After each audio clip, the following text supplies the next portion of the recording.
I didn't feel the sad men thing was like a central part of my special. I just knew that it was worthy of being in a special. I felt anyway. Men aren't allowed to be sad. We're allowed to be one of two things. We're allowed to be mad or fine. Here comes the negative comments. How you doing, Bill? I'm fine. You sure? Yeah, I'm sure. I said I was fine. The crowd is the ultimate test for a joke. If I do a joke and it doesn't work, then it just all comes down to how much I believe in it. But if I keep getting the same feedback, I'm not going to die on the hill. At the end of the day, I know that you paid money to be entertained, not to watch me stare at my shoes and try to say something deep.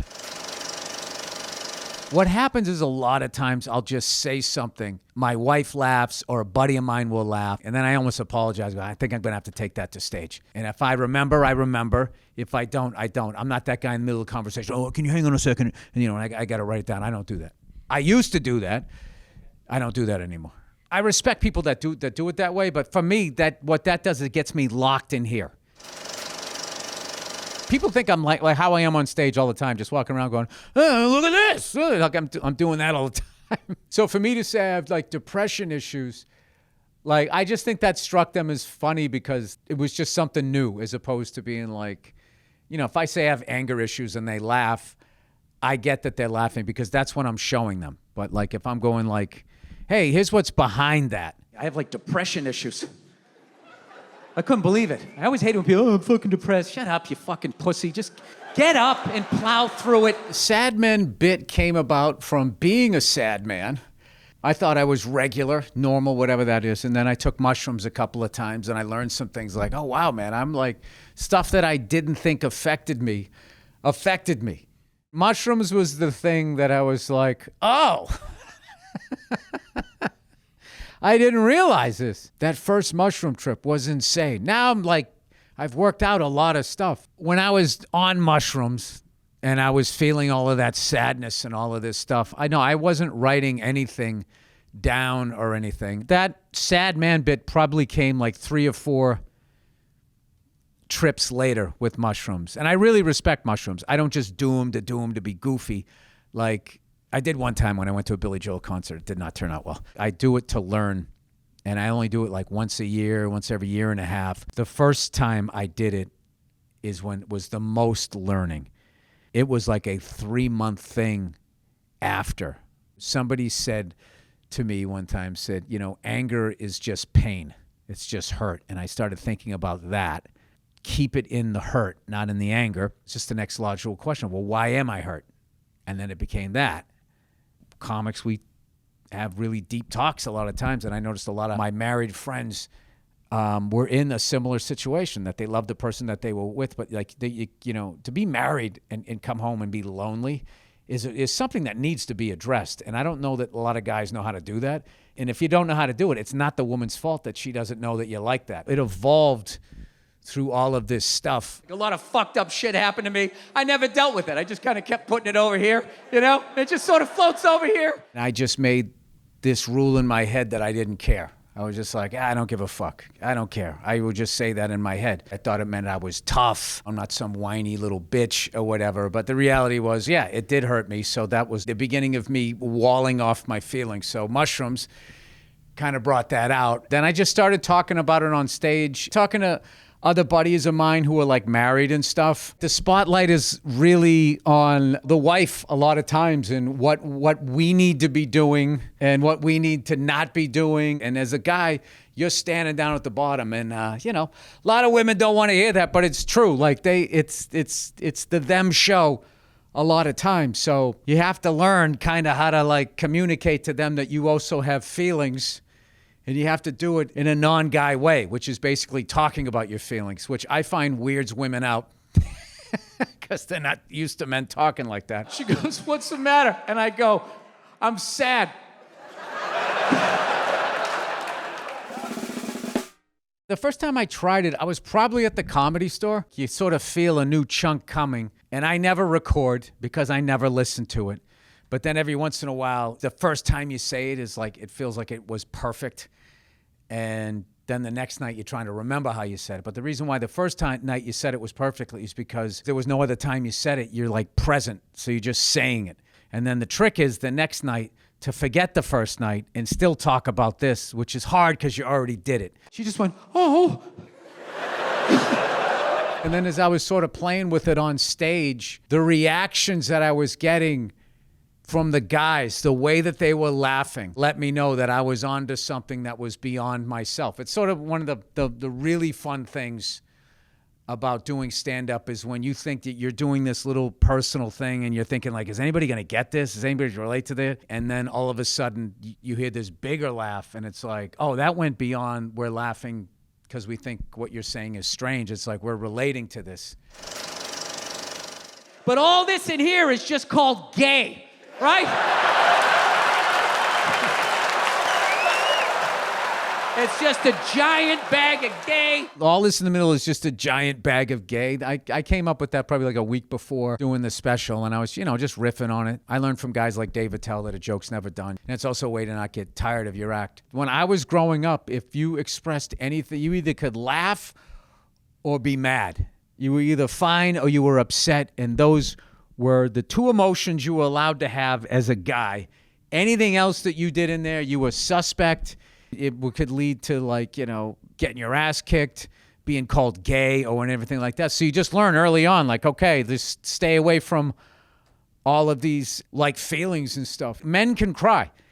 It's a valid emotion, but we act like it isn't, like it's this anomaly, you need to go to the doctor and get rid of it.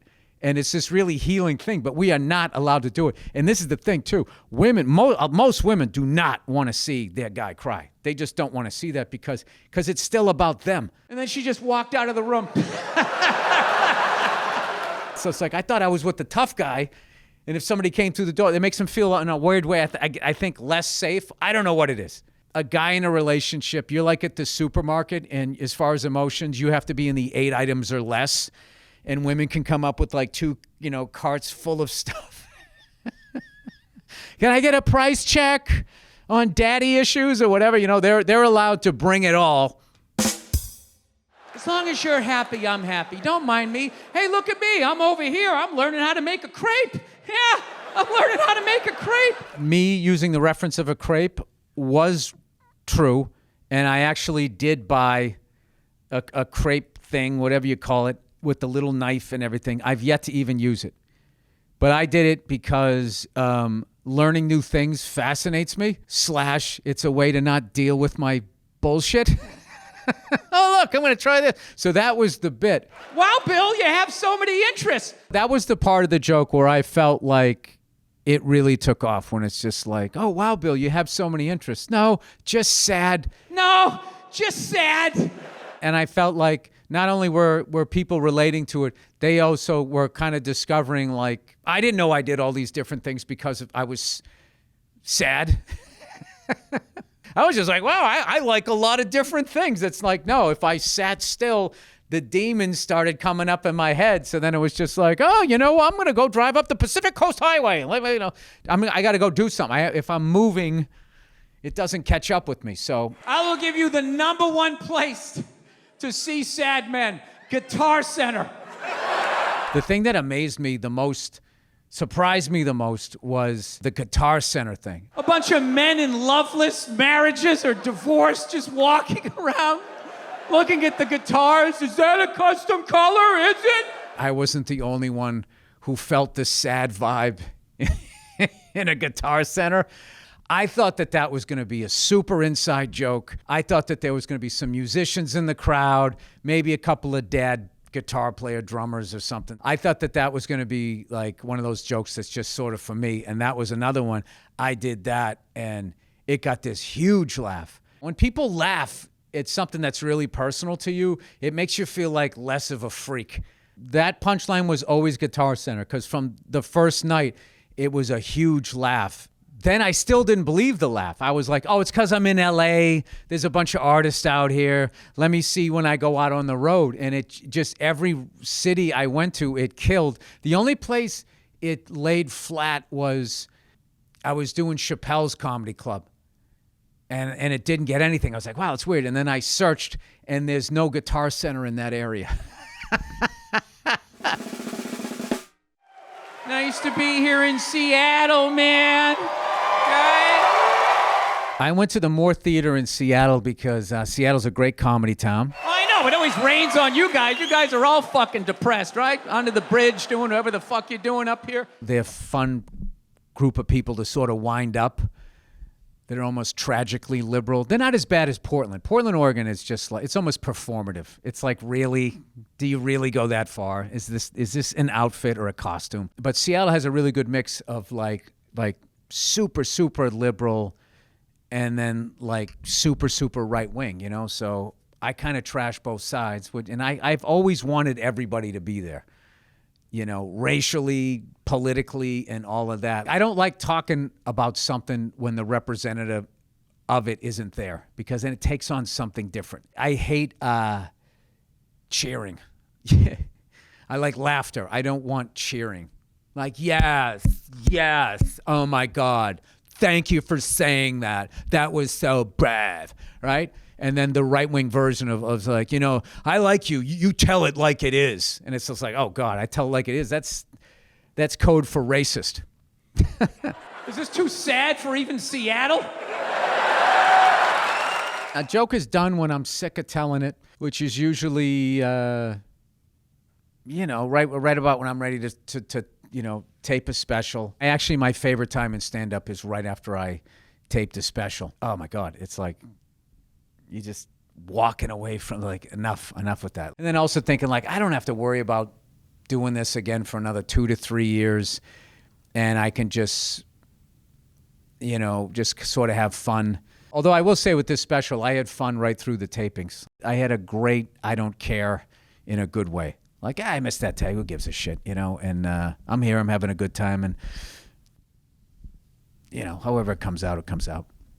Every special that I do, I try to do a little bit of like topical stuff / what's going on in the world. I make fun of things. I make fun of myself. And then I talk about my family a little bit. My earlier work was a lot of this.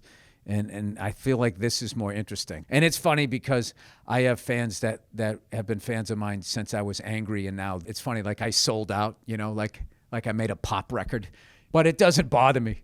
I actually feel bad. Now, I have like empathy for them. Like, I get it. You're still angry. I hope you find your way out, dude. But I don't want to be, you know, the leader of angry people. I've always found my anger embarrassing.